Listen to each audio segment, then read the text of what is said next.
Maraming kinilig sa ginawang surpresa ni Carla kay Jomar. Bumawi talaga si Carla ng bongga. Bago ko ipagpatuloy ang maikling reaction video na ito, hiling ko lang natapusin ang panunood nito para malaman ang nilalaman nito, at kung bago ka pa lang sa aking munting channel, paki-subscribe para lagi kang updated sa video ng mga kalingap. At paki-suportahan natin ang ama ng kalingap na si Val Santos Matubang at si Kalingap Rab. Isang mapagpalang araw sa inyong lahat mga kalingap.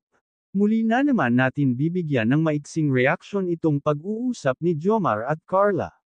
Sobra nga pong maraming kinilig sa pag-uusap nilang dalawa.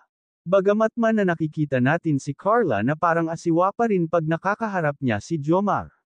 Marahil siguro ay hindi sanay si Carla na may kausap na lalaki at hindi ito sanay na nililigawan siya. At ito nga, maraming viewers ang pinakilig ng Jomcar. Talagang kinikilig ang mga viewers pag mag-uusap ng sila ni Carla dahil natutuwa sila sa mga galaw ni Carla. Marami pang ang nagkomento na bagay daw itong si Jomar at Carla, pero syempre menor de edad itong si Carla kaya hindi masyado mimadali ni Jomar.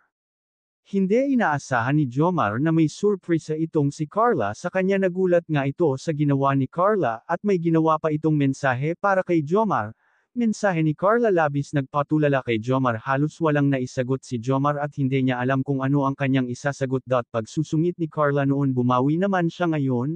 Hanggang dito na lang ang update ko mga kalingap. Maraming salamat sa patuloy na pagsuporta sa aking munting channel. God bless sa inyong lahat.